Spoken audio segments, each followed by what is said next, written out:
Welcome to Everyone Loves Guitar, where we get to sit down and talk with interesting professional guitar players and related music industry experts. If you love playing guitar, stick around. You're in the right place. Hey, this is Craig Garber. You know me as host of the Everyone Loves Guitar podcast, but when I'm not interviewing world-class guitar players, I'm busy helping clients with their marketing. In fact, since March of 2000, I've helped over 300 clients in 108 different industries all over the world sell everything from $20 books to $5,000 seminar seats and everything in between. I even authored a book about my experience called How to Make Maximum Money with Minimum Customers. Now, if you own or operate a business, ask yourself the following marketing-related questions and be honest with your answers. Are you generating fresh new qualified leads on a daily basis? Is your website generating enough sales? And if not, do you know why? Is your advertising effective? Is it predictably and reliably making you several multiples of what you're spending on it? And lastly, are you consistently communicating with your email list? Or do you have an email list of prospects and customers, but you have no idea what to say to them, how often to say it, or how to make money with this list? If you need solutions for these marketing problems, then you need to book a one-on-one marketing strategy session with me. After this strategy session, you'll know how to speak to and make money with your email list, how to use your website to attract customers and clients who are ready to buy from you now, and how to sell your goods and services for top dollar and at much higher profit margins than your competition. Listen, stop hoping things will get better on their own. Hope is not a very good business strategy. Instead, book a marketing strategy session with me by going to everyonelovesguitar.com/marketing and find out if your business meets the 5 criteria you need to qualify for this service. Again, that's everyonelovesguitar.com/marketing. Thanks for listening. Now let's get on with the show. Yeah, absolutely. Hey, everybody. This is Craig Garber from Everyone Loves Guitar, and I am here with Eddie Heinzelman, who's an in-demand session musician and sideman who currently plays guitar, mandolin, and sings background vocals with the hit songwriter and country Americana artist Radney Foster from Foster & Lloyd. Eddie's a native of Brookville, Indiana, and he got his first guitar at age 8 and began performing professionally at age 13, working with regional and national acts in various genres from country to rock to jazz to classical music. He graduated from the University of Cincinnati College Conservatory of Music in their jazz and studio music program, and he formed the country band Durango. That is such a cool name. That's like one thing in country, all the names are like really macho, like Durango, even a lot of the guys, some of these artists like, Colt Ford or I don't know, something like that. They're all anyway. Gotta have that old West. The manly thing. Anyway, Durango was formed with Eddie's brother, and they released an EP called Closer to Home that was featured in the country music television Dance Link video series. Soon afterwards, he moved to Nashville to focus on writing songs, and he began playing guitar live and on sessions. He's performed with jazz legends Joe Henderson and Norris Turney, opera star Barbara Daniels, pop star Tiffany, and a who's who of country, bluegrass, and Americana artists including Radney Foster, Darius Rucker, Ricky Skaggs, Jack Ingram, Chase Bryant, Larry Gatlin, Vince Gill, T. Graham Brown, and literally hundreds of others. His debut album called Hey Songwriter, which is a very cool album, was released in February 2017. Blending influences from country, bluegrass, and roots rock, and we'll talk a little bit about the record today, as well as Eddie's new single on another project he's working on called Dandelion. As a songwriter, Eddie's cuts have been included on over a half dozen albums and movie soundtracks. Eddie, thanks so much for your time. I appreciate you coming on the show. Oh, thank you so much, Greg. So glad to be here. You got it, man. So congratulations on Hey Songwriter. It's a really nice record. I listened to the whole thing, and I was just curious what prompted you to make a record in the first place. It's not an easy, casual decision. Well, there's the short answer, and then there's the long answer. So we can start with the long answer. I moved to Nashville many years ago, and in pursuit of a publishing deal, wanting to be a songwriter and a session musician. And I realized over time that it really came down to, on the songwriter side, you're pitching songs, you're writing songs, you're pitching songs, and it's over and over and over. And finding someone who really likes a song enough to record it and release it. And well, as I have all of these songs in my catalog just sitting on a computer, and songs can't do what they're supposed to do. They can't communicate and they can't touch people if they're not out in the world and people can't hear them. And so I actually had a bit of a moment a few years ago in my pursuit of a publishing deal. I had a meeting with a publisher one day, and he really liked my songs, and I was kind of at that point where I'd been chasing this pub deal thing for several years. And he said he liked the way I wrote, but if I got a publishing deal, I have to write for the radio. That's the whole thing. Right. You try to write commercial for the market. And he said, there's an element of the stuff that you do that I'm concerned that you would lose if you really started to focus that direction. And I totally agreed with him. And the end of the conversation was, do you really want a publishing deal? And I said, you're the first person that's ever asked me that in a meeting like this. And you're right. I don't know that I really do. I'm not, maybe that's not the right path. Because you'd have to be for lack of better terms, less authentic in your writing. And obviously people would argue this point as well. For me, it was the things that are, there are aspects of the songs that it didn't feel authentic to me. I grew up on a farm and so I know about being country, so to speak. Sure. But there is an element of what's popular right now that isn't as alluring for me. Sure. I'm more drawn to,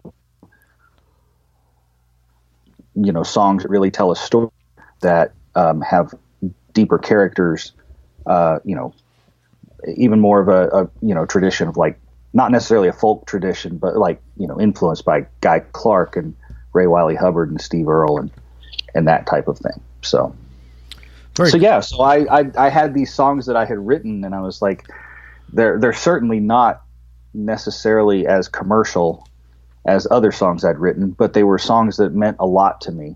And I decided that, again, the only way that songs have a way of doing their job, so to speak, is to, send them out to the world. Yeah, and so that's what I decided to do with this project. Was I had a collection of songs that I was really proud of and meant a lot to me, and I wanted to put them together and release them as a project. I think that's a good summary for a lot of things people quote mean to get done.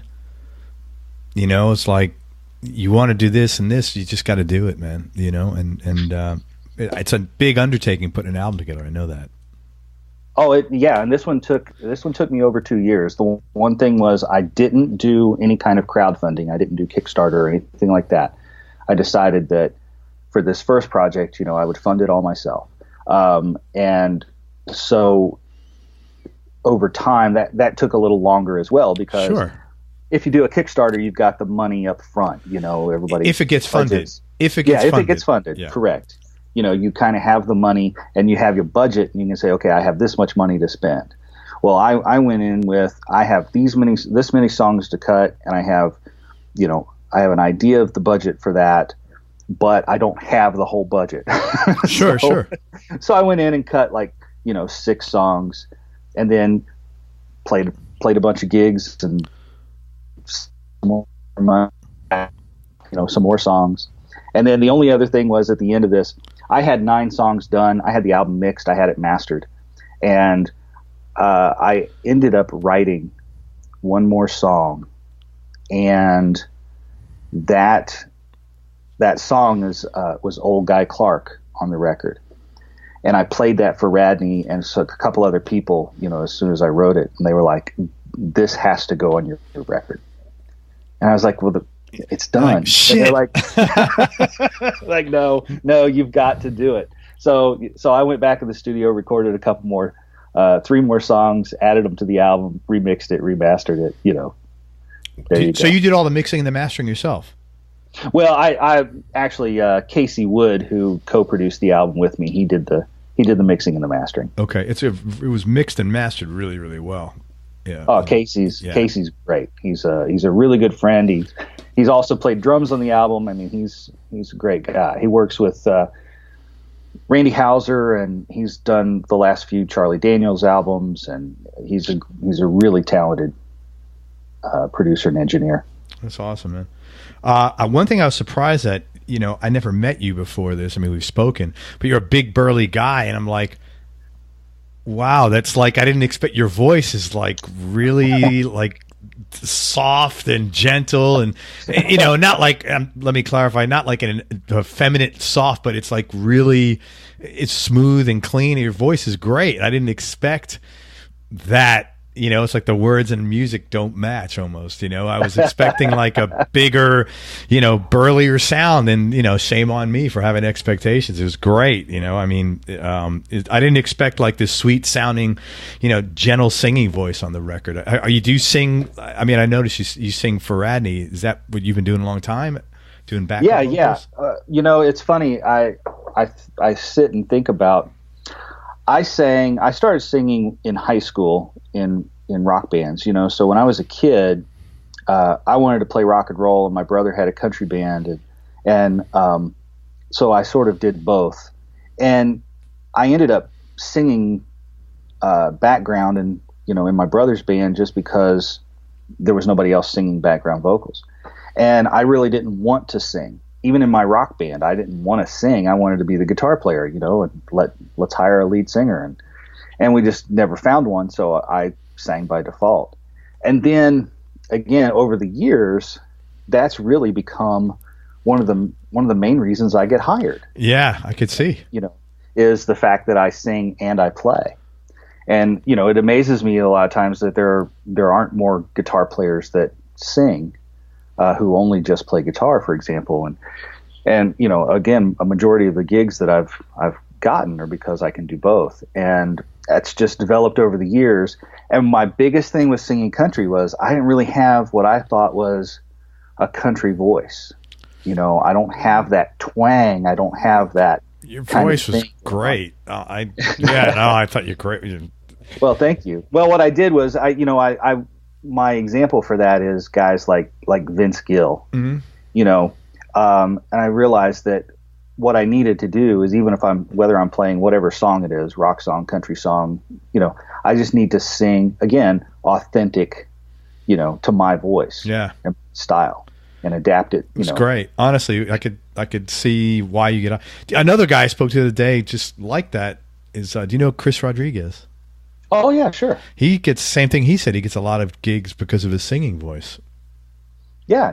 And the funny thing is, now touring with Radney, people will make comments, and it's really great because he's got tracks where Darius Rucker sings background on some songs, and then he's got Abra Moore or Georgia Middleman or Mary Chapin Carpenter singing background, and I do it all. I sing the low parts and I sing the really high parts. And that's awesome.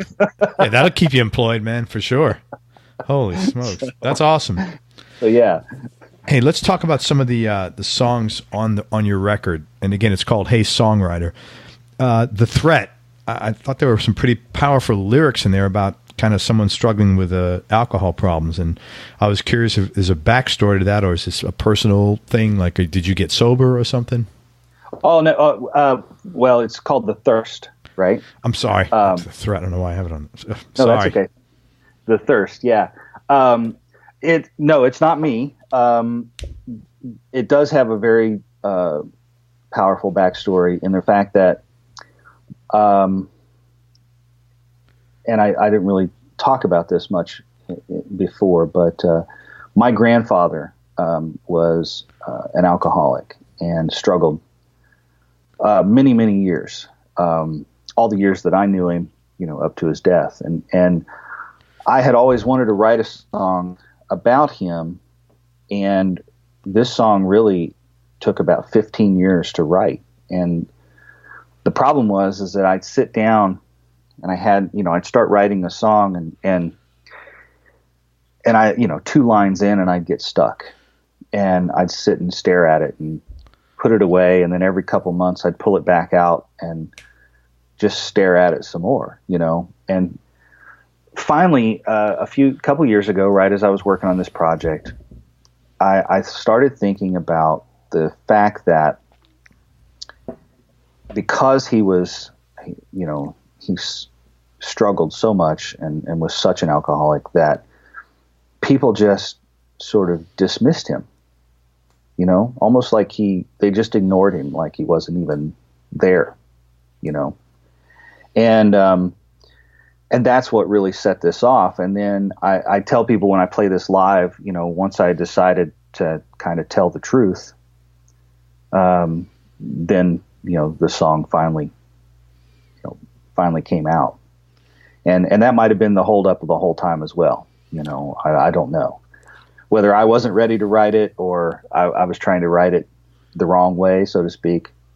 But yeah, once I finally was like, let's really talk about kind of what's going on, then that's where it came from.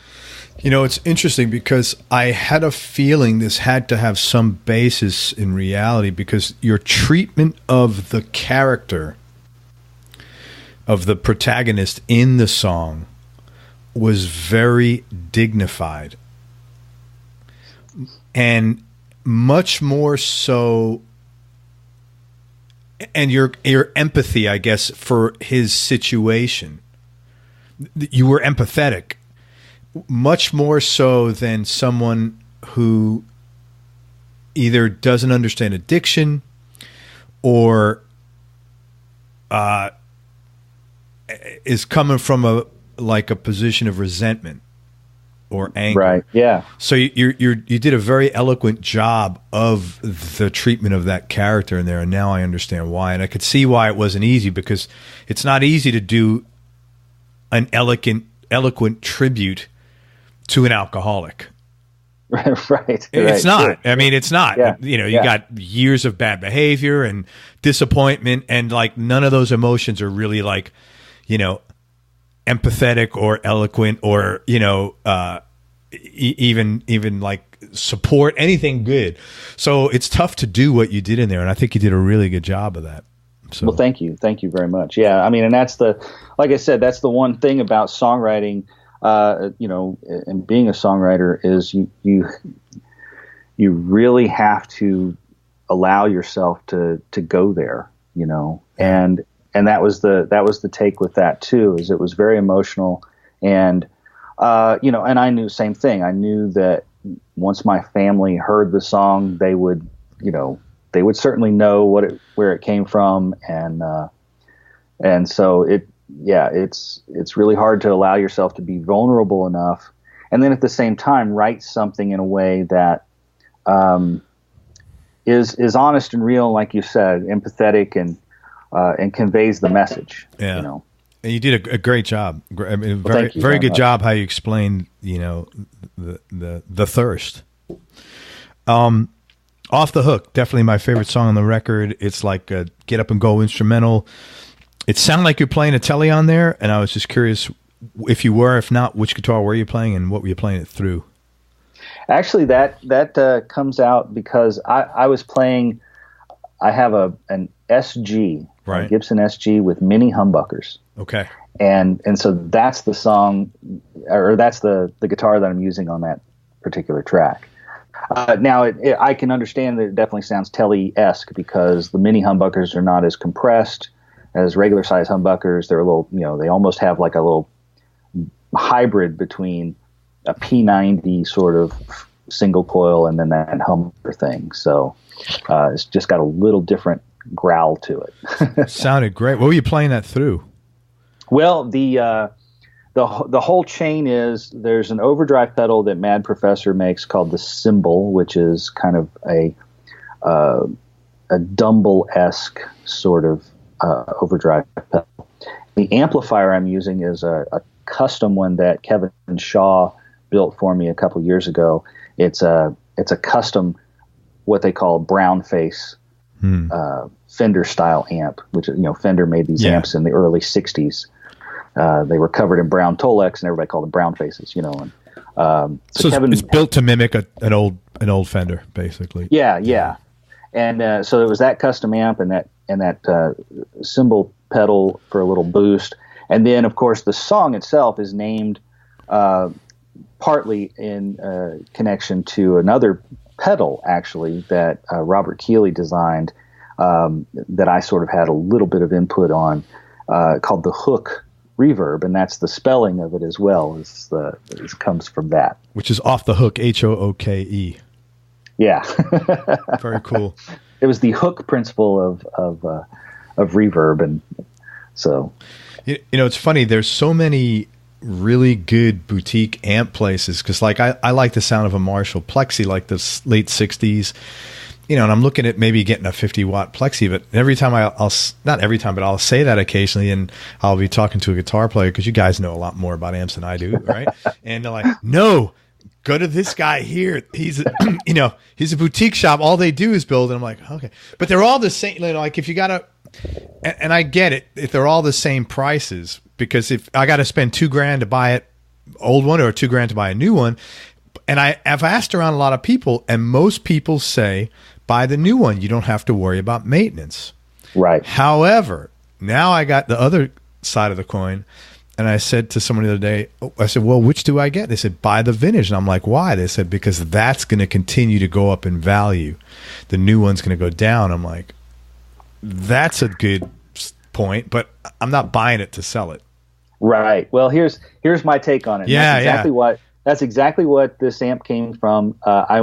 I had an opportunity because, you know, that early '60s brown face those are some of my favorite amplifiers, and I had an opportunity to buy an all original brown face Princeton 1962, and it was a little on the top end money wise, but okay.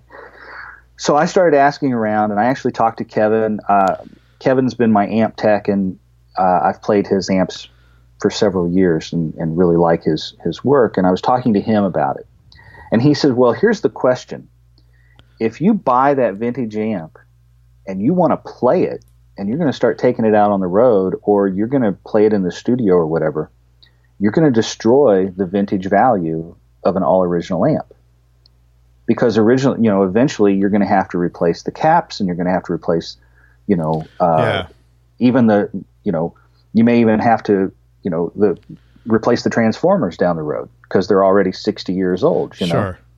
And I said, well, that's a very good point. So it really comes down to me, are you a collector or are you a player? Right. And if you're a collector, you're going to buy it and you're just going to put it in a closet. Right. And you might get it out once in a while and maybe record with it, but you've got to keep it in collector grade shape. Sure. If you're a player, even if you buy that vintage thing, are you willing to take that leap of, well, this is a vintage amp, but I'm going to play it all the time, and that's going to reduce its value anyway. Right. To some degree. Yeah. Or I came to the realization several years ago, I'm a player. Oh yeah, of course. And so, I don't have a bunch of vintage gear, but just like that, I went to Kevin and he said, well, I could build you one that's exact spec with kind of the Shaw, changes. Yeah. Like Kevin has a way of building his amps. They're super quiet.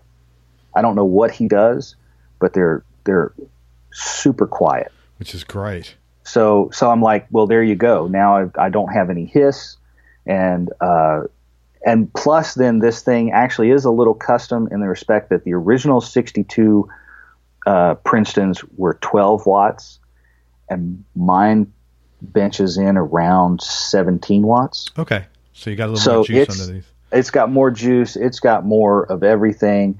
I mean, I just played last week. I sat in with Johnny Highland and took that little Princeton. I saw that. And man, he's a monster, man. Oh yeah. And it was so much fun. But he had a big, I can't remember what amp he was playing, but it had a big 212 cabinet. And I had that little Princeton, and my Princeton was on, or my little custom Shaw. Yeah. And it was on, the volume was on 3, and I was plenty loud. Yeah. Yeah, any of these. Yeah. I know. It's funny. I played a old Fender Blackface when I was in Nashville. Do you know John Prestia? Oh yeah, sure. So did you ever go to his studio? I have. Yeah. Oh man. So you've been in the tone zone. So he pulled out this little old Fender Blackface, and I'm playing it. And I'm like, with that 335 there, and I'm like, man, John, I want to buy something that sounds like that, but I don't want to spend that money that I have to pay to buy that. And that's exactly it. He sold me a PV Delta Blues amp, and he said that because he works with Hartney PV once a year when they have some sort of a seminar or showcase, and he said that that's Hartney's favorite amp, and this one's like from 2001, and I heard it, I'm like, man, this thing sounds great. It sounded, it was like, holy crap. So I just bought it. He gave me a really fair price on it, and it's funny how it's like almost addictive. Like you just want to get all these amps and just, right. Amps and sounds. Yeah. And I've gone through this whole phase years ago. I searched and searched and searched. And, so this is probably about 15 years ago. And I found Rivera amplifiers. Sure. And I fell in love with Rivera. And I played a Fandango was the model. And I played that for years. And then up until I started playing Shaws. And there was this whole thing about, you got to have different amplifiers for different sounds. And especially on the studio, you see guys with racks of amp heads, and in the studio, so that you're prepared for whatever kind of thing you're going for. Then the pedal craze came in with all of the amp in the box pedals, and pedals designed to mimic amps. Yeah. So, hey, if you don't have $2,000 for this old vintage amp, you can spend $200 and get it kind of in a pedal, So I went through a whole series of that rabbit hole going, I need all of these sounds just in case. And then, fortunately, I've come out of that rabbit hole. Yeah, what was it? What was the net conclusion of all that for you? The net conclusion for me is that, yes, you need flexibility in being able to get the different tones. But there's sort of a law of diminishing returns in the fact that what you fail to realize is you're funneling everything. It all originates from you. Right. So I can put 7 different pedals together. I can put 3 completely different types of amplifiers side by side. And when I play through them, they sound like me. Yeah. And so yes, there are some subtle differences, but that subtlety is often just something I notice or something I specifically notice in the feel and the response of the amp more than the overall tone or sound of it. Sure. You know what I mean? Yeah, I do. Totally. And so there's an aspect of, I want it to sound like this, I want it to sound like that. But then when I play through it, it sounds like me anyway. Right. So yes, I'm going to get a thicker overdrive distortion sound out of a Marshall than I am out of a Fender. But I can make my Fender sound like a Marshall. And I can more or less make my Marshall sound like a Fender if I need to. You know what I mean? Just because, the way you do it and the way you set it up and all that stuff, it just kind of, and then you realize that, there's a sort of a threshold you come to where you go, I need all this gear, and then I don't need all this gear. Yeah. I know what you're saying. It's like I bought that 335. I don't sound like Freddie King for some reason. I was hoping I would. Right. Yeah, you can sound like And I have a bunch of guitars too, and the argument is, well, why do you need all those guitars? Well, yes, they do sound different. Sure. But the thing about guitars to me is they also make me play different. Some guitars, True. I use guitars for certain things, whether it's a style of music or a style of playing, because some guitars are, I'm actually doing a pedal demo right now for a company, and it's a high gain overdrive pedal, and so they want more of a shred kind of metal type of demo. I'm like, well, I have a couple guitars that lend itself to that style more than my Les Paul with a Bigsby on it. So what guitar are you pulling out for that, for a shred type of demo? I have a Midas Black Pearl, and that has really low action. And then I just got a brand new SG Standard from Gibson that I'm going to use. Cool. So that way I'm bridging that shred kind of thing with the Midas with almost the heavier. Yeah, the Sabbath. Yeah. I have an SG. I honestly love that guitar. I mean, it's so easy to play. It's wonderful. It's the neck. It's just a 2000, I think 11, or I think it's 2011. But that year it was the reissue of like a 61. So the neck is really slim. I'm not a big guy. I mean, I'm broad, but I'm not tall. I have average size hands. So I just love that SG, man. They're nice. Yeah, man. Well, that's the thing. I was never a fan of SGs. For he just sort of had a bulkier neck and a little wider neck for me, and I'm very finicky about necks and the size of the neck because my hands are not huge. I don't have really long fingers. Yeah, I totally get it. So I like thinner guitar necks, and when I came across this SG with the mini humbuckers, it was like, it was the best SG I've played. And so this past year I went back to, that was a 2016 model. And I went back to Gibson and said, hey, do you have one of these with P90s? And so they let me borrow one for a couple shows with Radney. And I was like, wow, I really like this one. And then here right at Christmas, they ended up sending me one of those. That's awesome. Ho, ho, ho. There you go. Yeah. It was wonderful. I want to talk about one more song on your record, Hey Songwriter, Moving On. Real twist in the lyrics. Really well done there, man. Very, very cool. And I was curious, what's the backstory about that? And if you want to let them know what I'm talking about, great. If you want to keep it silent, and keep the curiosity up, that's totally cool too. But what a very cool twist in that. Well, thank you very much. Yeah, that one actually is not as. I was going to say one of the prefaces before when we were talking about songs was I was talking about being authentic and being honest. I should have said also, even when something is made up, you need to be.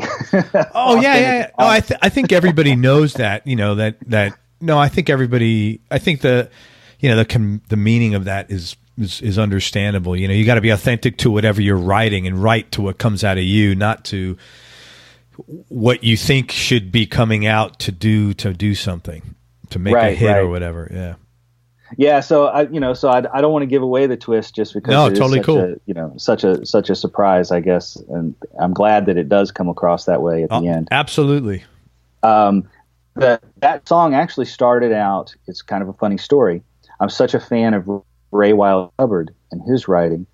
And years ago, I was reading some things, and I had seen an interview with Ray, and somebody asked him about songwriting and how he approached songwriting. And in Ray Wiley fashion, his answer has always been, well, you have to learn this one chord. It's called an E with no third. And that was the extent of his, That was the lesson, the explanation. That was the lesson. So I sat down one day and I was like, I of course played the chord, and I was like, well, that's kind of fun. I was like, I want to write a song based around this chord. And the point of an E with no third is you don't know if it's major or minor, at first. Right. Or any chord with no third, right? Right, exactly. Yeah. It's sort of ambiguous. That's it. Ambiguity. But anyway, so I sat down to do this, and the idea of the hook, moving on as a journey with no end, just came to me, and I was like, wow, that's, if you, I sat and thought about that, and I said, that's true. When you're moving on from something, when you're moving past something and getting over something and moving on, you're always moving on from it. Right? Every day you're moving past it. You continue to move past it. You don't have to think about it anymore necessarily once you're over it. Sure. But you're still moving away from it, right? So that was the idea of the song. And then the song sort of just started rolling from top to bottom. And I don't usually write that way. I usually find a hook and struggle over the words and the idea and each line and everything. And this one just started to pour out as I was playing this chord and everything.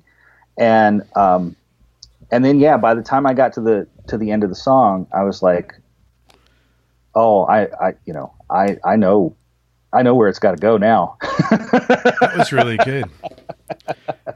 And the great thing was, first time for example, Radney, I respect him so much as a songwriter. And when I was talking about this album, I said, can I play you some of the songs? And I put the album on. We were on the road, and we got to that, and when we got to that twist, and he goes, "Whoa!"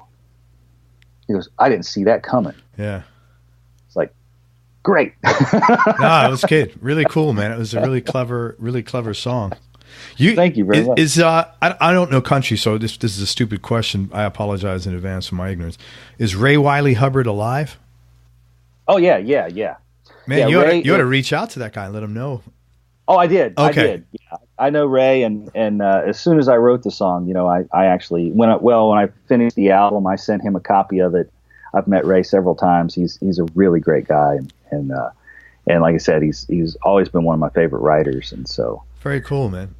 So that's the coolest story. thing was I got a tweet from him shortly after I finished the album, and the first time I met him, and the tweet was something like, Eddie, I love what you do, and I was like, well, that's pretty cool. Yeah, that's. Do you know I have a Twitter account? I don't think I've ever done a tweet. I honestly, man, I can't figure out how to get Twitter to, I tweet and I get one or two people that like it. I can't get anything to go kind of viral on Twitter, or, I have no idea. You have any kids? I try and. You have kids? Yeah. You have to ask like a 13-year-old girl. Because they seem to have all the tricks, Right. Let's talk about your new single, Dandelion. Very cool backstory that you were kind enough to share with me, and I was hoping we could talk about it for the listeners. I had some questions. First one, 7.5 minutes, long single. Takes a lot of balls to do that. Did it start out that way? Well, no.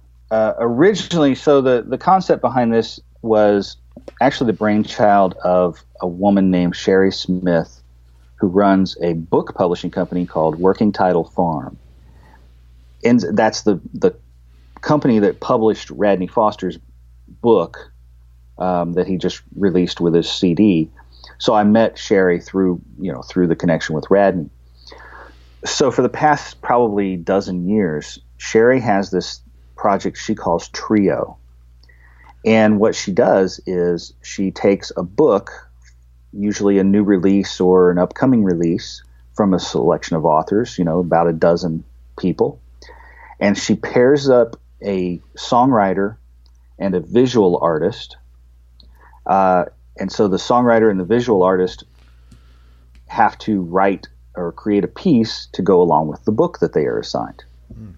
And so she asked me to be a part of. That's an ambitious project. That's a lot of work. It's just cool. Yeah, it is. And the idea, pairing the number one, making it an art project. But the idea then what happens now is in this coming year, we're going to tour bookstores. Oh. And so we'll actually do performances at the bookstores with the authors and the songwriters and that's a big thing, man. Yeah, it becomes an event. And of course the idea is to sell books and music and, promote the artists and everything. So it's really cool. So she asked me to be part of this, and she gave me a book by an author named Billy Coffey, and it's his brand new book. It hadn't been released yet. It's called Steal Away Home. Just came out January 2nd, actually.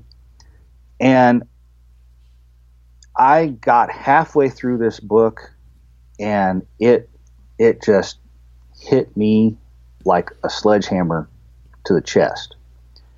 And I have a whole, we could take up another hour talking about that alone, but I went to this and she said, I want you to write a song, here's your book. I read the book, got halfway through. I had to put it down because it was so emotional. And then I was like, well, I got to finish it. And so I picked it back up, finished the book, and said, now what in the world am I going to do? Because I'm so now emotionally attached to this book. And she originally had told me that. So the challenge was you had a lot of pride of ownership in it at that point. The bar you had already set for yourself was pretty high. Am I understanding that right? Okay. Yeah. Exactly. Yeah. And the idea was I didn't want to just retell the story of the book, Yeah. Well, yeah. Yeah. In song form. And I certainly couldn't give away the ending of the book. Sure. And so I was like, what am I going to do? And originally she had told me that she says, I don't care if you want to write just an instrumental piece, then that's fine too. And that's really what I wanted to do at first, was just write kind of my version. In classical music, they call them tone poems, and so I was like, I want to kind of do this instrumental tone poem about this book. And when I sat down, though, I was like, no, I've got to do more. And so I got the idea to write the song. Dandelions are a theme in the book. Okay. And I was like, well, when in doubt, you got to write about the girl. Right?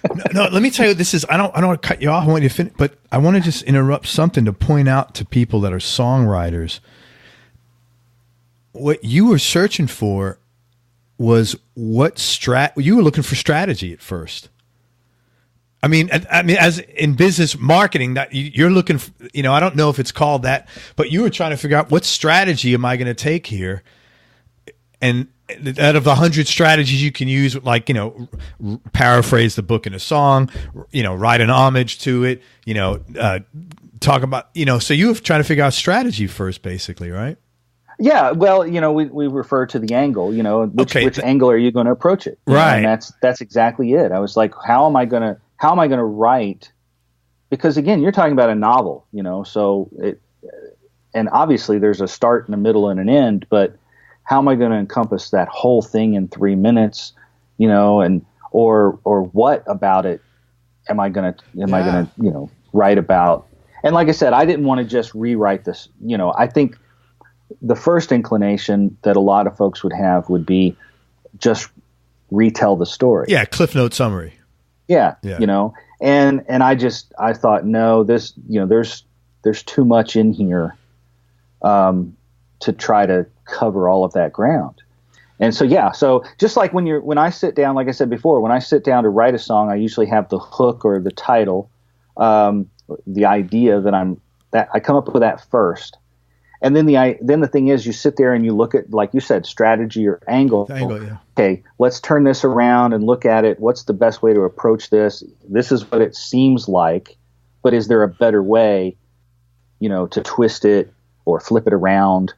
Do we write this from first person perspective or third person, or tell it from the point of view of the napkin on the table, whatever it is. No, but this is really, this is stuff I dig because, in marketing, I run a marketing company. So it's the same thing. You got to analyze, okay, what's your strategy? Do you want to do this in first person, third person? Are we looking to generate a lead? Are we looking to get a sale? There's a million things, but so I find this really interesting. I didn't know songwriting had its own, I didn't know the process or the challenges, or, how do you approach this? It's really interesting. Yeah, absolutely. I mean, and there are times, like I said, like Moving On just sort of came to me top to bottom. The idea and the lines, and I just wrote it down as fast as I possibly could. So there are times when you have an inspiration and it just flows kind of stream of consciousness. I don't typically write that way.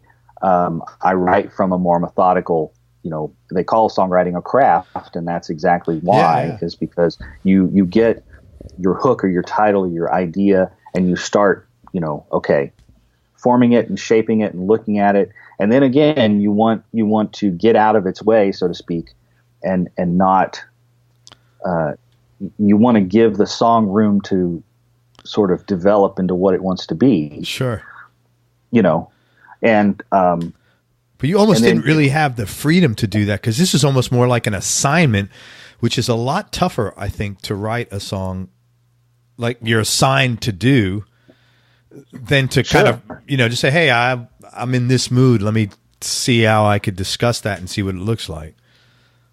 Right. So, and again, it has different advantages and everything, because the other side of it is, that's how you typically write. You sit in a room and you go, okay, what am I going to write today? Well, I feel happy, or I feel sad, or I have this idea. Let's write this.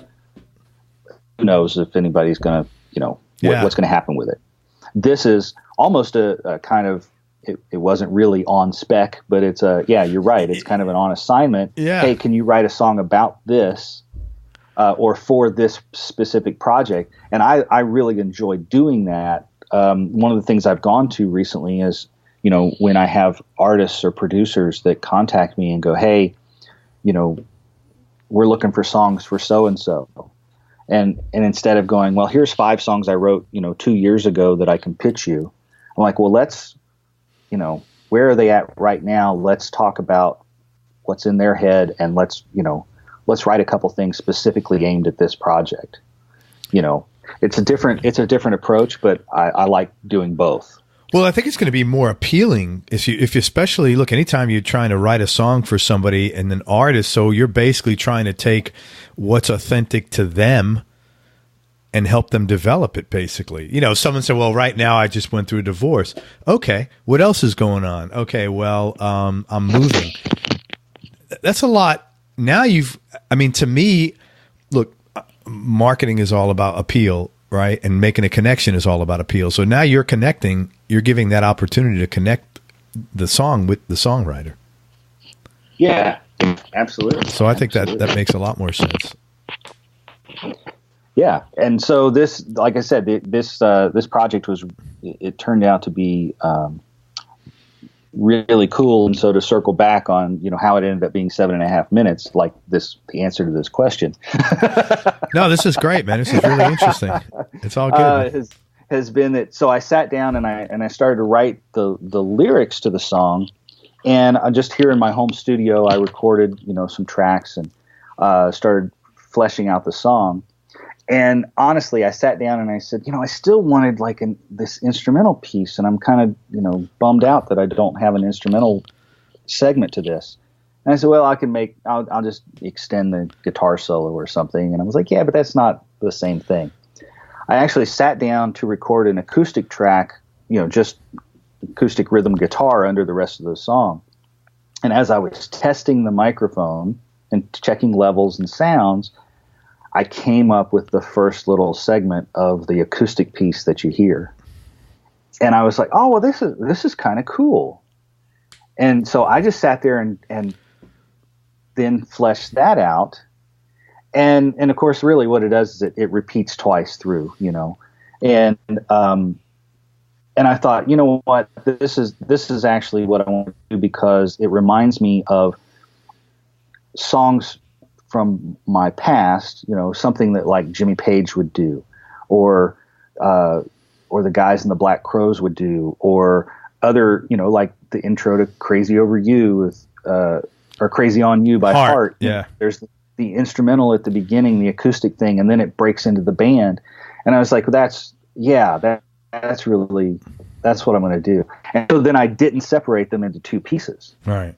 Just like that classic rock sort of montage. I was like, this is all one work, Which, by the way, that's like one of the greatest intros ever, that Crazy on You thing by Heart. Oh, yeah. And the whole song is like some great playing on there.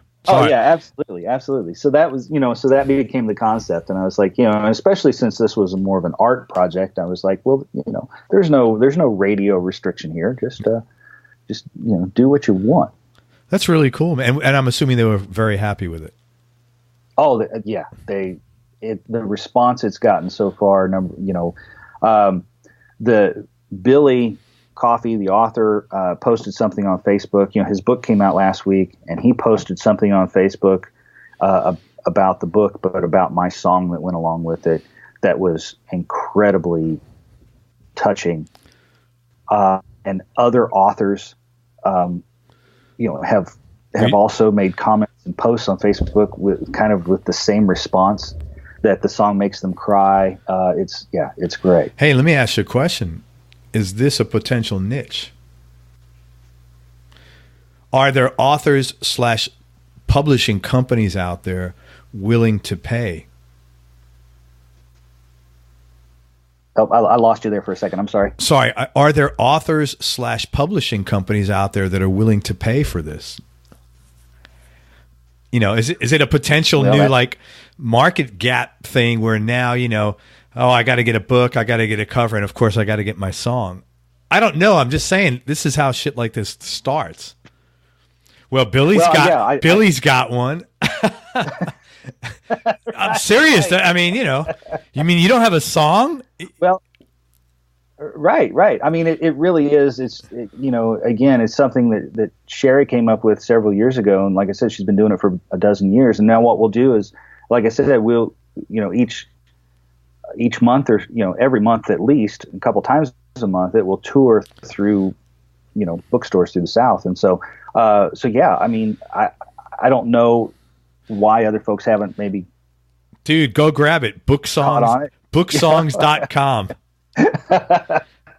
Yeah, and you can make it. But I think that's one of the things too. Where what's happening now? The music industry itself, all the book industry. I mean, the funny thing is I used to manage bookstores when I was in college. That was my so books and music are always a big thing for me.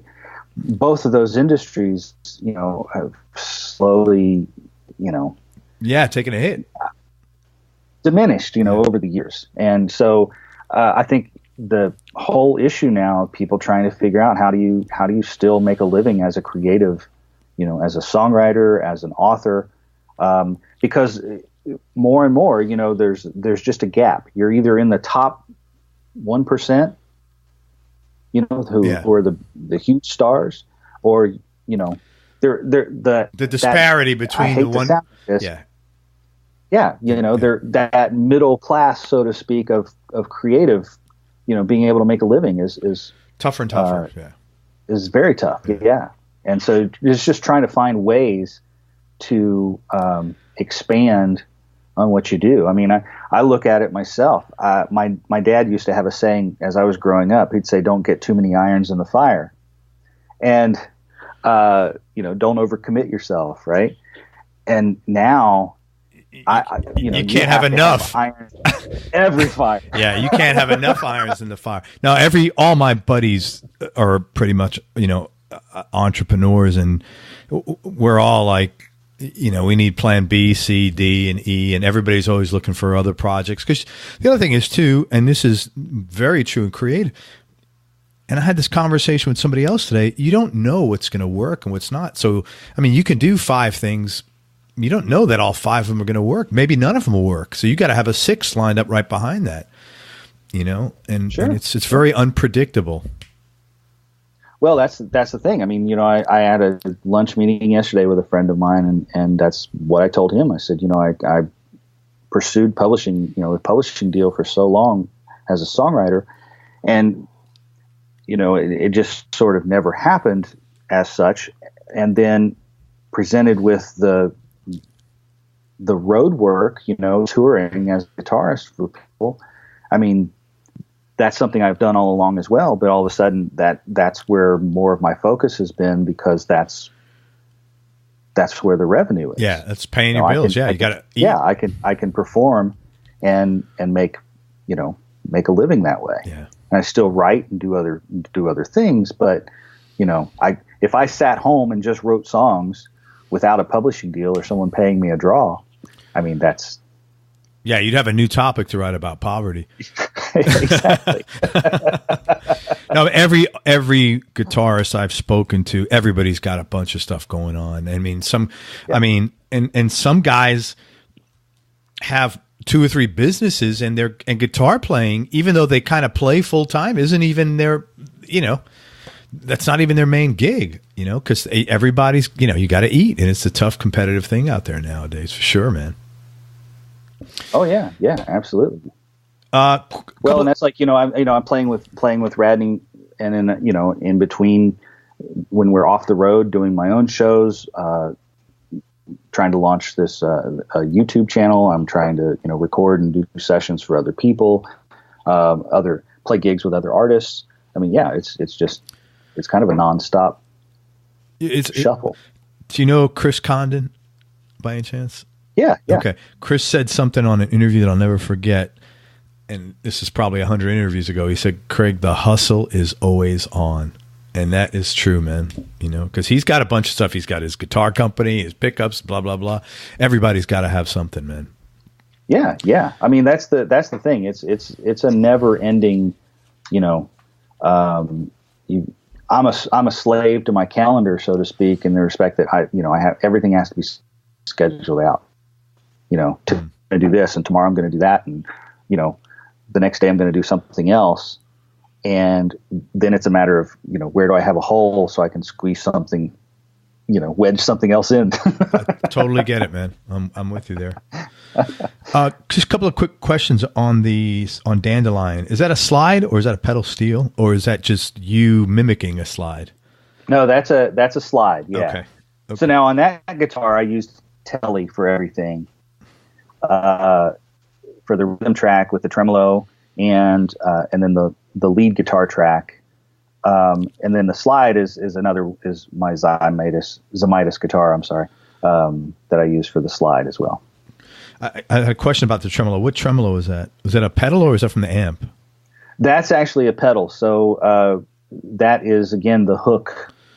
The Keeley reverb. Yeah, the Keeley hook reverb and tremolo. Cool. That's one thing I like about this amp. It has a tremolo and a reverb on it, which is unusual. Oh, sure. You use a lot of double stops in your soloing, and I know there's a lot of players listening to this, and double stops, I love them. They sound great when they're used properly.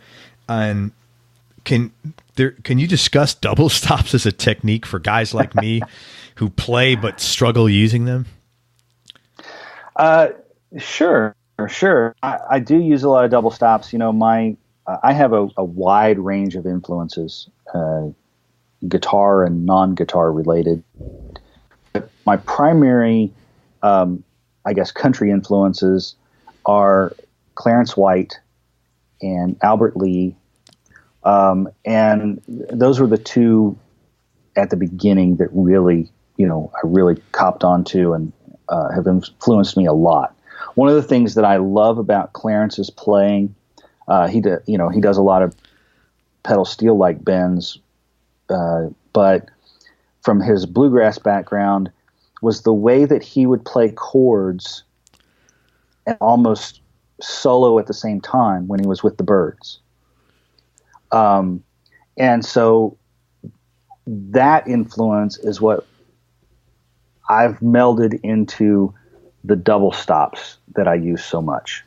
I use a lot of bends, but I use a lot of double stops, and that also comes from my approach, believe it or not, the way I approach jazz guitar.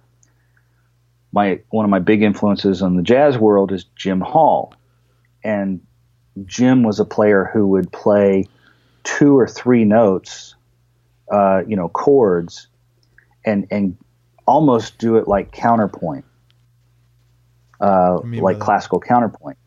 Well, where you have one note moving one direction and the other note, like one would move up and then the other would move down, and then they intersect, and and you're basically complementing, doing your own harmony, so to speak. Yeah.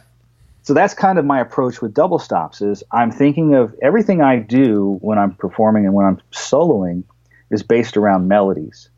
I may play licks here and there, but I'm conscious of the melodic line that I'm actually creating with my solos. And so same thing, those double stops are my way of adding in harmony, adding in tension to release, adding in colors So it's almost like a mini chordal approach to the melody line that I'm creating. Okay. So now that's pretty deep based on no, it was your question. but it was crystal clear what you explained it. Yeah. So a lot of those things that I'm doing with double stops is, and for folks who are interested in trying to use them, is that's exactly it. I'm using chord shapes, and then playing double stops within those chord shapes. I got you. And then I'll expand those into, through scales and connect chords. So in the jazz world, you play the changes, as they say. So each time you go to a different chord or a different tonal center, you essentially change keys. And so I do that a lot, even with country music. I'll play, if I'm playing a G chord, I'll play a G scale over top of it, play those notes. I'll move and transition up to a C chord, for example, and then I'll play in the key of C. Okay. And so you're just playing chord tones sometimes. A lot of times, yeah, and then making connections between the chord tones. So again, that's a Clarence. It's kind of a Clarence approach to the way you look at your guitar. Is seeing things more as a chord as your foundation than the scale. Man, every time I talk to you jazz guys, it makes me want to cry. You guys are too smart. But the key is then you don't think about all of that stuff while you're playing. Well, and the key to that is to be well rehearsed and well practiced. So, which is the problem for me, because I'm not there. I'm not at that level yet. I'm just a baby. So, but yeah, no, your points are well taken. I appreciate you explaining that. Let's talk about Radney for a minute, because I know you play with him, but you seem like you have a special relationship with him, and I was curious if you could elaborate on that. Oh, sure. Well, it all started. Number one, I'm going to say that this is kind of one of those Nashville stories in the end, and I'm going to go all the way back. And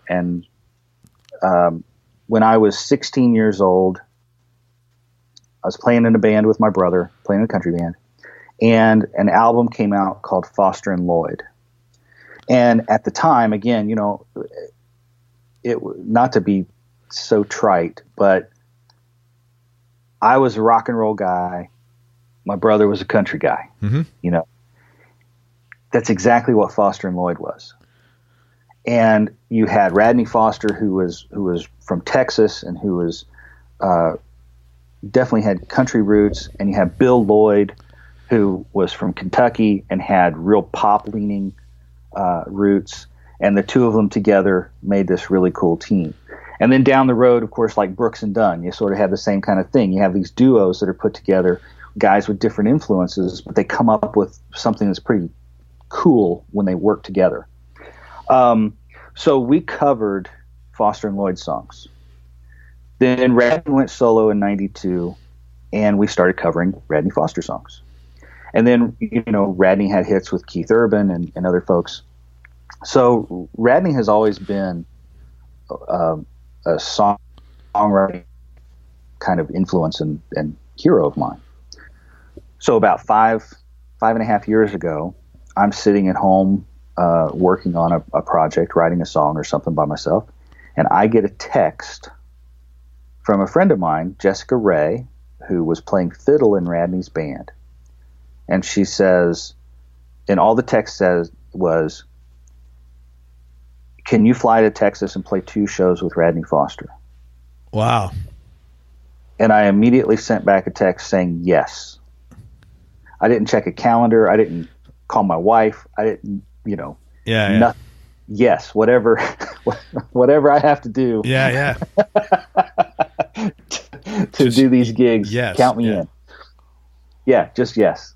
And so I went and played the gigs. It went great. And then the funny thing was that, I didn't hear from anybody for, 2 months.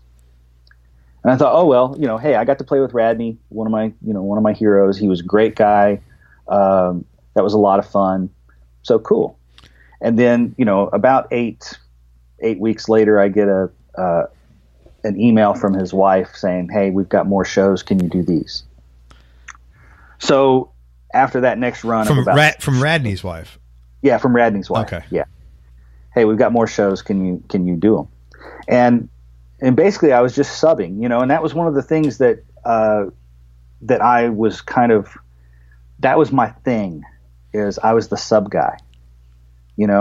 People need a sub every now and then when somebody can't do the gig, and so that's how I've gotten a lot of my gigs over the years, was stepping in as the sub guy.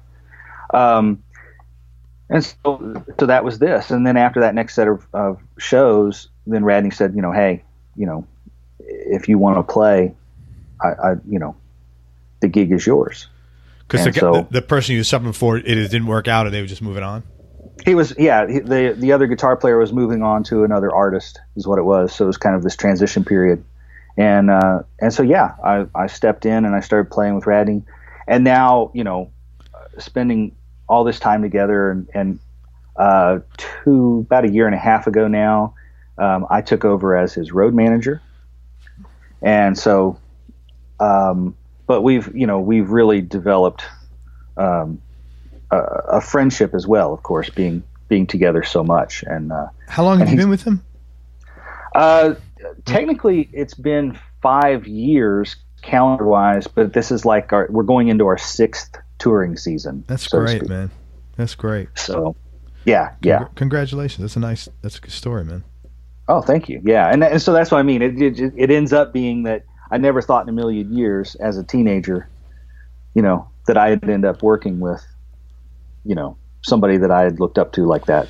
And let me just say this, because for people listening, I know there's a lot of people listening that are like musicians on various levels. I have heard, and this is a wonderful story, Eddie said, but I've heard this story 25 times out of 200 guitar players I've spoken with. So let's say 1 out of 8. And the only reason I'm saying that is, just you don't know what's going to happen. So for anybody thinking about, should I do this? Should I not do this? All I know is, and I could relate to this in business, if you do nothing, I promise you nothing will happen. There's no guarantee on anything, right. But it's a really great story. I heard this very similar story yesterday. Somebody went out as a sub, an act as someone they played with, they looked up to as a kid, and the same thing. They've been working with a person for 3 or 4 years. So, I think it's great. Well, one of the things, for the listeners and advice that I would have is that, my approach as a sideman for years has always been the same. And I told Radney this, and I've told every artist that I've worked with, is that my job as a sideman is to make it so that you don't have to worry about me doing my job. Right. An artist has way too much to worry about and think about, throughout the day and especially on stage, than something that one of their band members has done or could potentially do or whatever. Yeah. You know what I mean? Mm-hmm. And so I just, I got a call this week actually from another artist asking me to play some shows with him. And he was like, well, are you guys going to use charts on stage? Do we need to have a rehearsal? And I told him, I said, if you were hiring just me, I would show up to whatever the first gig is. I'd know the material, no problems. You don't have to worry about me. And I wouldn't necessarily need a rehearsal. Same thing with Radney. I didn't rehearse, we didn't have a rehearsal before. But at least give me a good sound check. Right. We just, give me the material. I'll have it down and we'll go do the gig. Now, of course, we're putting the band together for this other guy. So I was like, we probably ought to, at least have one rehearsal to, put the show together. Yeah, for sure, man. But yeah, the whole thing is be professional and do your job, and then you'll get called back for more. Well, you're in the service business, and I think to some extent people get lost in that as a side person, as a sideman. You're a service person, and yeah, you're a musician, but you're in the service business. Your job is to provide service to the artist or whoever is hiring you, and real straightforward. It's not, not some shrouded mystery. Right. You'll get your moments on stage where you can step forward and play a rocking guitar solo and get the applause and stuff like that. But ultimately, your job is there to support whatever artist you're performing with, make them look and sound good. And yeah, I mean, that's the whole key to it. Totally. Let me ask you this. You've been doing this a long time. You seem, first of all, like a super consistent guy, like very level-headed. I was curious if you had to go back and give advice to the young Eddie, what advice would you have given him to cut out some, problems, shortcuts, whatever? Well, probably the thing that I would say now is, on one aspect is, and again, it's something I came to grips with the whole songwriting thing, was I had done for years what I was supposed to do, right? As far as people saying, you need to do, X, Y, Z to get a publishing deal, or you need to do, if you do this, that, and the other, you'll get a road gig. And I would take that advice to heart, and I would do all of that. And I think you should, but at the same time, I set what I wanted to do aside. So for my own, so like the album and the whole creative aspect of being an artist myself, so to speak. I sort of put that on the back burner. And now I realize that you can do both. You can do, you can do this certain thing the way that you should, and then you can also work on your own project as well. And you could be the artist. Right. Let me, that's a good question, or an interesting point you bring up. How,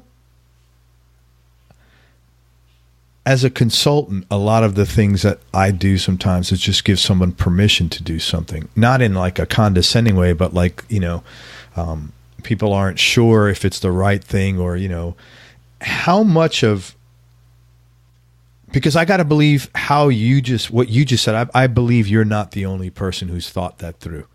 I believe there's a ton of, let's say out of the 200 guitarists I've spoken to, 8 have a product. So that's 4%, maybe less. So let's call it 3 to 4%. But I got to believe out of the other 95, 96, 97%, there's a lot more guys that would like to have an album, that have the financial means to have an album, or can get there pretty quickly. How many of those guys do you think just need permission to say, hey, man, you could do what the artist is doing. It's okay. Absolutely. And there's an element, the other side of this is I think there's an element to, and bear with me on this, the way it's going to come across, I think, is there's an element to Nashville that still sort of likes to categorize things very cut and dry. People will say, and they will still come up to you and say, are you a songwriter? Are you doing the artist thing? Are you, a musician? And then you got to, if you say, well, I'm all of those things, then they sort of, oh, well, whatever, great to meet you. And, and then but other times you'll come and, yes, I'm a songwriter. Yes, I'm an artist. You know what I mean? So I do know. So there's all these, I could see these categories. Nashville has traditionally always had the big distinction between session players and road players. Yes. Are you a road guy? Or are you a session guy? Or a studio guy? And again, that gets blurred a little bit now because, again, the industry has sort of shrunk a little bit. So guys are doing a lot of both. Absolutely. And trying to do both. And certainly I would love to do more session work. Always love to do more session work. But at the same time, it turns out that it's really, like you said, it's kind of giving yourself permission to think of yourself as an artist and put yourself out there. And then again, too, whether it's a songwriter or an artist, putting yourself in the forefront, especially from a person who's had a tradition of having a sideman mentality, a support role, that can be tough. Yeah.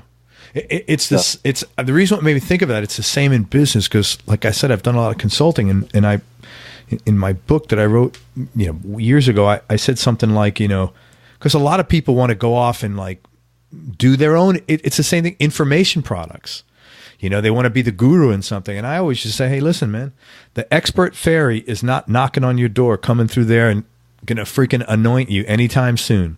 So just go out and do it. And that's why I said, man, I bet you it's the same thing in your business, because there's a lot of people who would want to make a record, but they're looking for permission. Yeah.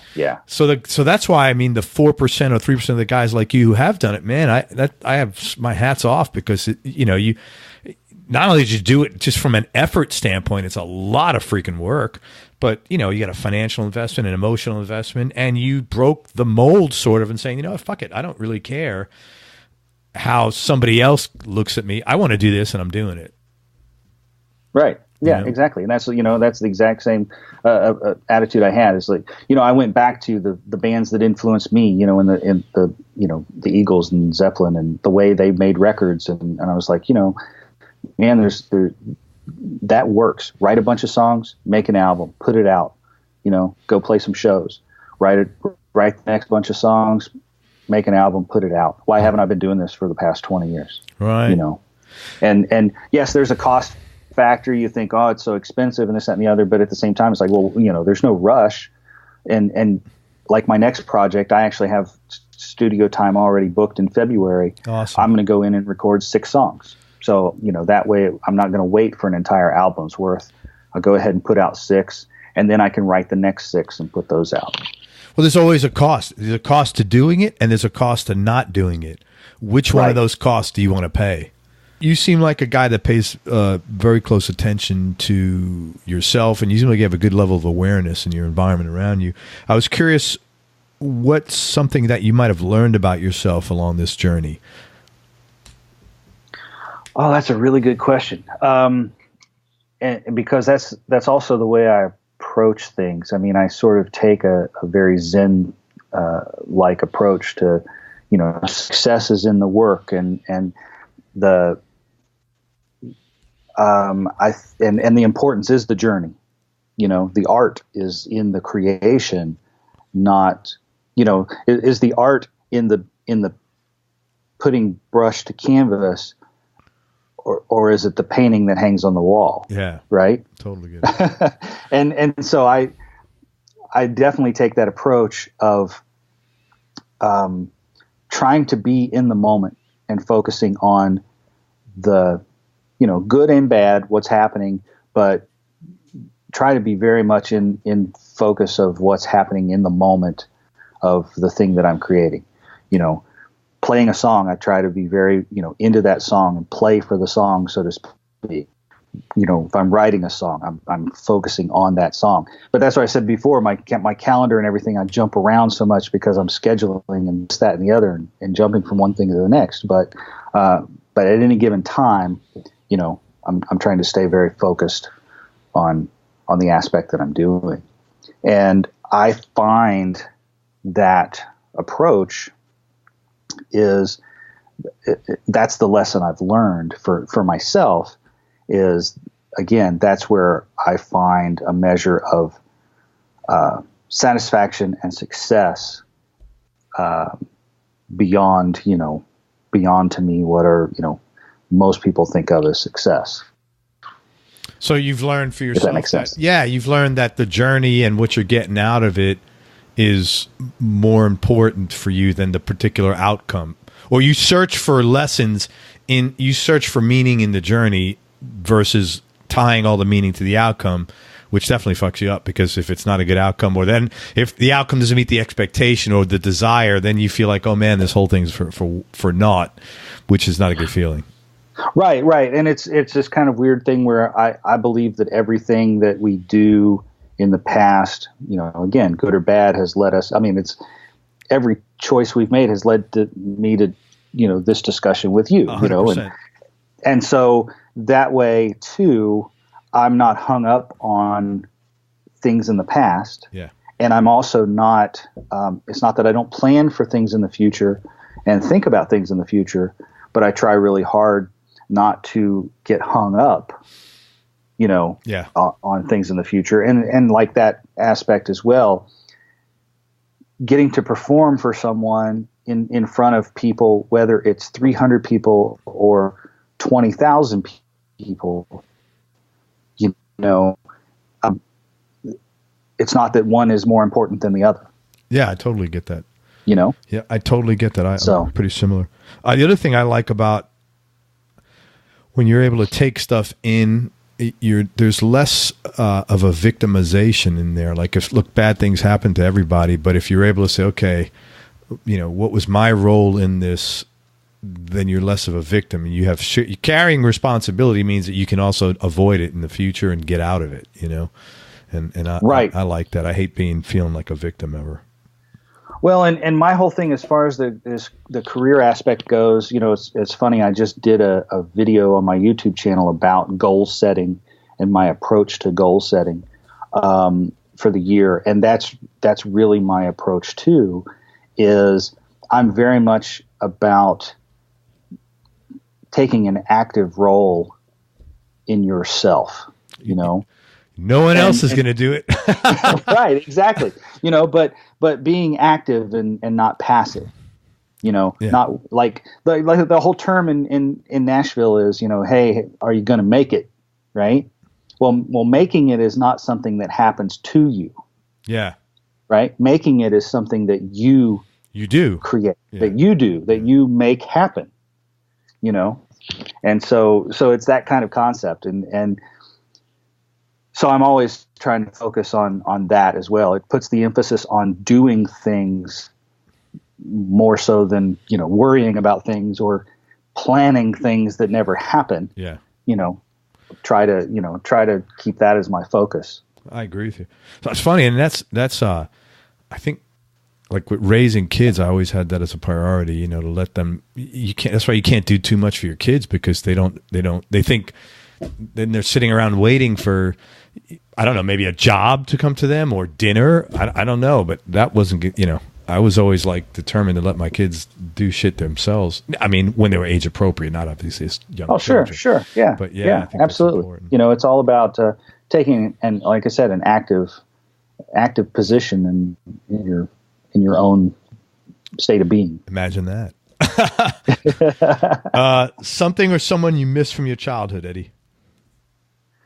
Well, there's a few, but probably two people right off. My grandmother, Jeanette Heinzelman, she bought me my first guitar. She passed away my senior year of college. And so she never got to see me get married, meet the kids, see the success that I've had, so to speak, in the respect that, it was that typical thing. Like I said, I grew up on a farm in Indiana, and every Saturday night I'd go up to Grandma and Grandpa's house and we'd watch Hee Haw, Very cool. And all these years later, to not only have gotten to play the Opry, but to have played with some of the artists that she recognized, and even call some of them friends now, that I think that would really blow her away, because even when she gave me the guitar when I was 8 years old, I don't know that she even imagined that this kind of thing would have happened. Did you?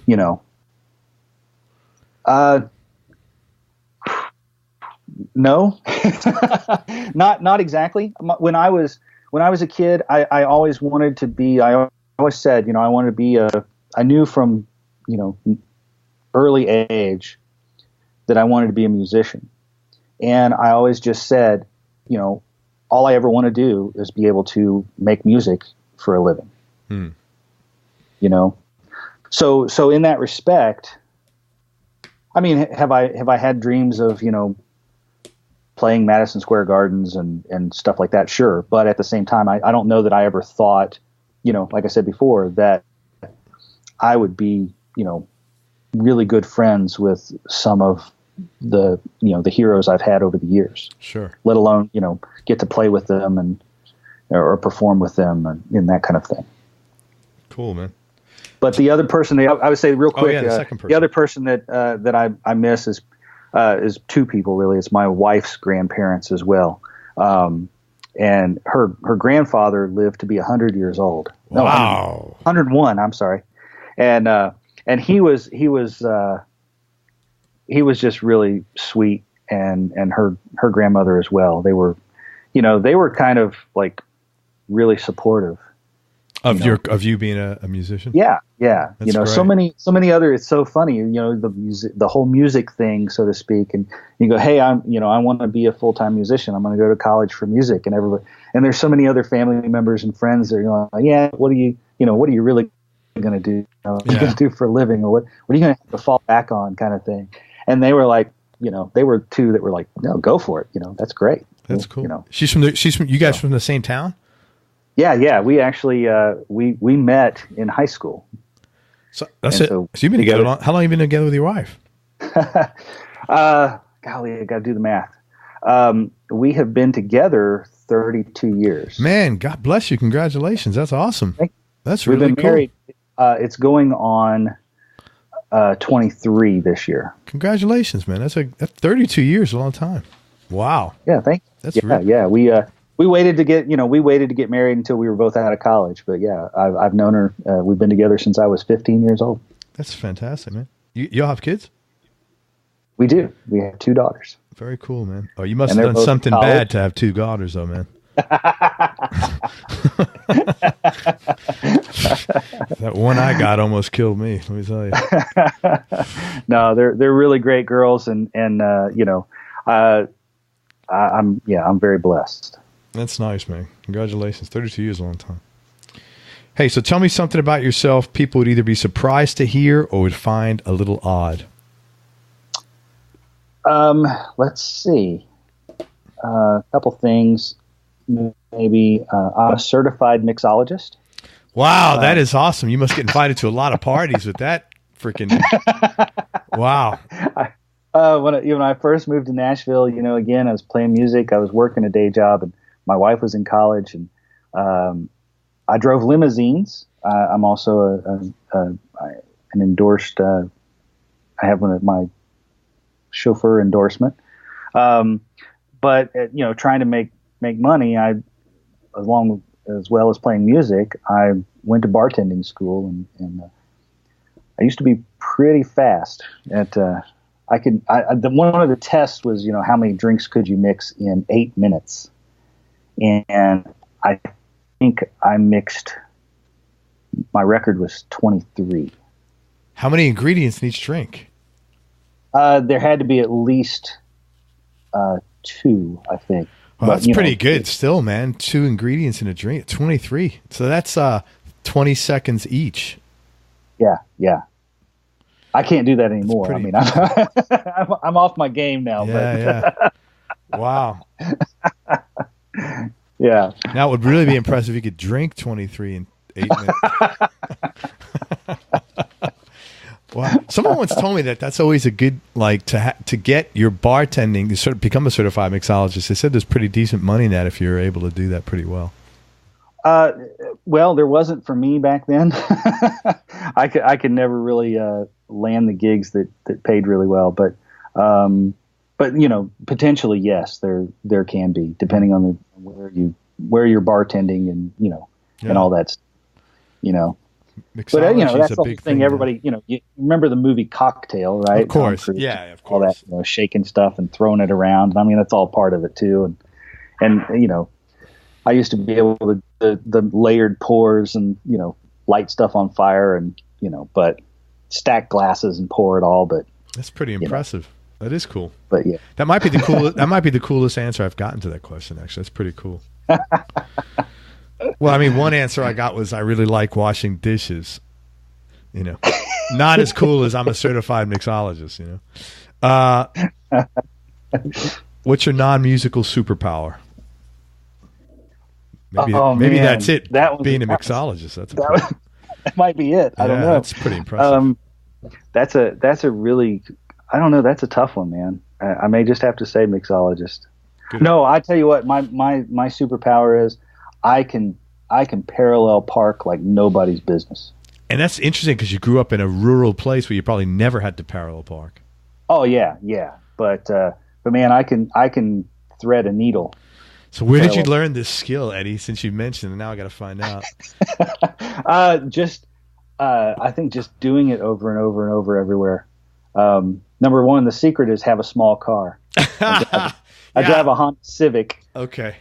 And I can squeeze that thing in where everybody. But I also have a minivan. I have an Odyssey, and I can even parallel park that. I've parallel parked a limousine, so I mean that's the thing. Yes, having a small car. I used to be great at parallel parking until I got an F-150. Not so much anymore, man. So well, man, I'll come and park it for you. Yeah, so I need some remedial lessons. Well, but, I've been in a place where you don't need to parallel park for a long time. So, But conversely, I will tell you this: I can't back up a trailer for nothing. Well, you make up for the mixology, to be honest with you. Right. So you get one or the other. Yeah. I can parallel park your car and make you a drink. Right. But if you want me to park the trailer, back up the trailer, then I'm not the guy. No, I think option A works for me. What's your biggest business or personal win? Oh man, and that comes in varying degrees as well. I would think, on the business side, golly, I think releasing my own album has been, again, it's not critically acclaimed. I haven't, sold, it's hundreds. Man, this is about your biggest win, not someone else's perception of your biggest win. I would. Right. No, that's what I mean. Yeah, so I would I think have said just the same thing. Doing that project, going through all of the things that are involved, learning the process, and now getting ready to do the next one. Yeah. That's a really big undertaking and certainly a big win. That's awesome. In my book. Yeah, I would agree with you 100%. I think it's a look, man. If nothing ever comes of that record, you could stand behind it. It's a great record. You gave 110%. It sounds great. And maybe you'll make another one that you aren't as impressed with, and it'll take off like a rocket ship. You just don't know with these things. Right, and that's what I said before. It's all about songs. Songs have a role to play as well. It's my way of communicating. Music and song are the way I communicate with other people. And yeah, so this is my way of getting those things out so other people can hear them and hopefully appreciate them. Very cool. I'm going to ask you 3 more questions. Any hobbies outside of music or interests?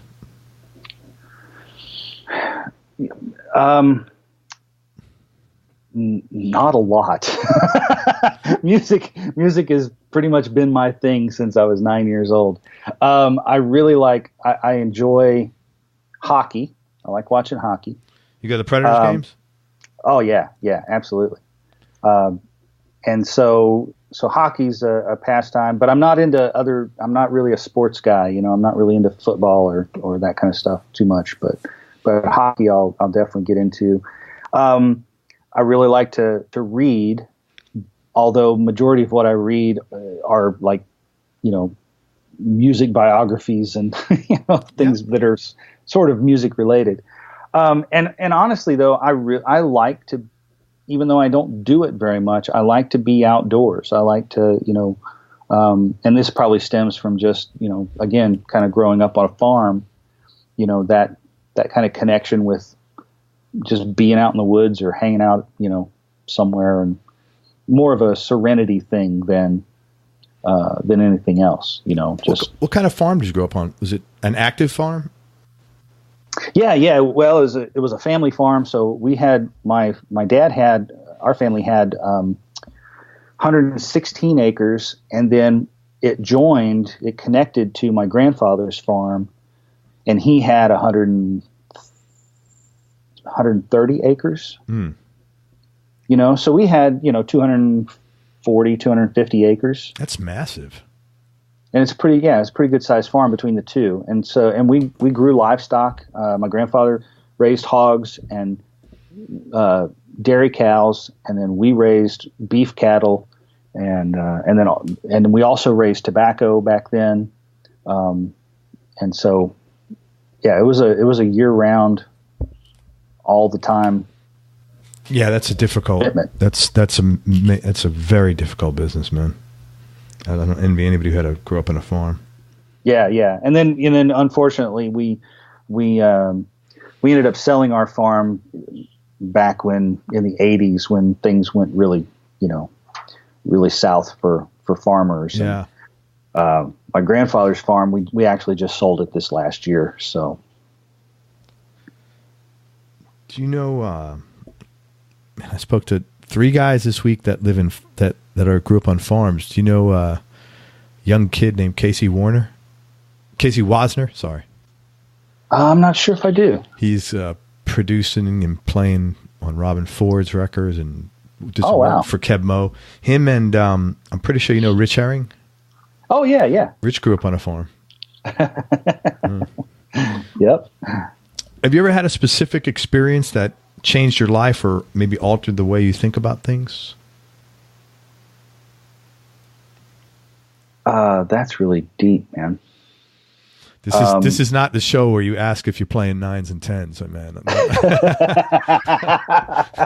That's all nice and everything, but that's not this show. Well, I would certainly say yes. I mean, there's got to be.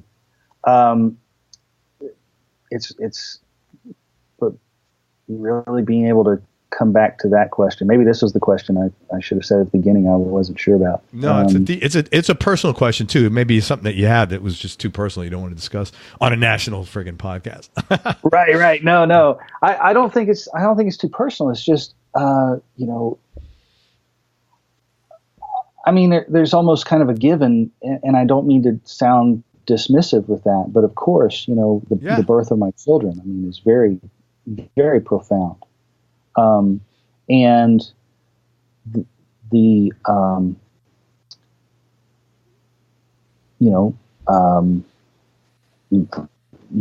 meeting wife, when we were in high school, meeting so young and all of that was very profound. And I think, there have been a couple times, even career-wise, meeting people that have made a really strong impact on me. For example, it was around 2003, and I met a songwriter named Carrie Kurt Phillips, and at a songwriting workshop, and I left that workshop kind of what we were talking about before, sort of giving myself permission, to write the songs I wanted to write, Yeah. And so or meeting Jim Hall, the guitarist Jim Hall. I met him one time when I was in college. It was the funniest thing. He was playing in Dayton, Ohio, and my wife and I took her there to the show, and it snowed that night, and nobody showed up. Wow. And so there's Jim Hall on stage, and we're sitting, since nobody else showed up, we sat right in a table right in front of him. And it was almost like he played a private show for the two of us. There literally were, 6 people that showed up for that gig. And he talked to me, hey, are you a guitar player? Yeah, I'm at the Conservatory of Music. And he just, and in between songs, he just chatted, and we talked guitar, and he was just so encouraging. That's awesome. And that's the only time I ever saw him or ever talked to him again, but that night, again, it was just like, okay, it's a validation kind of thing, I guess, and I think those are important, those things. We all need them once in a while, and you all need an attaboy about something. Right. Well, and the same thing that that you're heading in the right direction, or you're doing something that other people, I like that, and there are times when that can be pretty profound, even if it's just a small thing like that. Like I said, playing stuff for Radney in the over the years, and him, just his reaction to some things, have hit me pretty good. And I've had other things as well. I mean, played songs for people that I really respected, and songs that I was really excited about, and then for them to not like them. That's the opposite side of it, but at the same, it's just as powerful, because you go, oh wow, I thought I was going to impress this guy. I thought I was going to make him go, yeah, man, good job. And, and it didn't. Yeah. That kind of sucks when that happens. I know. Yeah. So I gotta go back and try again, try harder. Well, it's good. It's good that you have that attitude, because, guys that have really big egos are like, fuck that guy. He doesn't know what he's doing. Because that's the other way of going with this, Yeah. And I like constructive criticism if it's genuinely constructive, because it's like, okay, great. I'm really glad I heard that. Yeah. I tell people this story. I played years ago, the way things used to work in Nashville a lot of times is artists would do showcases, and they don't do those as much anymore. In the showcase, you put on a show and invite the labels out, or this still happens occasionally, but a label will invite an artist in to the office just for a meeting, and then have you sing, right there in the office. So I did a label meeting one time with an up and coming artist, and it didn't go very well, I will say. And that's the way the whole meeting ended. Was the label was giving, well, maybe you need to go do this and get, go sing on Broadway some more and get some more experience. And the guy was like, that's what I've been doing for the past 7 years. So, like, okay, I'm leaving now. Yeah. What are you supposed to do? Like, it's not your. I'm just a guitar player. You're just the side guy, right? Leave me alone. What the hell? Yeah, absolutely. Hey, one last question, and I really appreciate your time, and you're a really swell guy to talk to, and I'm really glad I get to know you a little bit. Oh, thank you so much, Greg. Yeah, I appreciate it so much. Biggest change in your personality over the last 10 years? Over the last 10 years has been more of, the motto, be yourself, because everyone else is taken. I like that motto. Yeah. And so I've come to embrace more of what makes me, personally and professionally. Mm-hmm. And in the same respect, it's, as I think it just comes with age, it's not that I don't care what other people think, but I don't let that stop me. When it comes down to it, a certain song that I want to, a style that I want to write, or the way I want to play, or music that I want to create, or, I'm starting a YouTube channel late in the game kind of thing. There's always going to be folks who question and in some ways, or even criticize, but at some point you get to the point where you're like, if you're truly an artist, and we throw that word around a lot in this town, but if you're truly an artist and you're focused on your art, then you have to be true to that. 100%. If you're focused on what you say, you have to be true to what you want to say and the way you want to communicate it. And like flavors of ice cream. Some people like vanilla, some people like chocolate, some people like pistachio. Yeah. It's very rare that you're going to like somebody that likes every flavor of ice cream that's ever made. Right. So it's totally fine.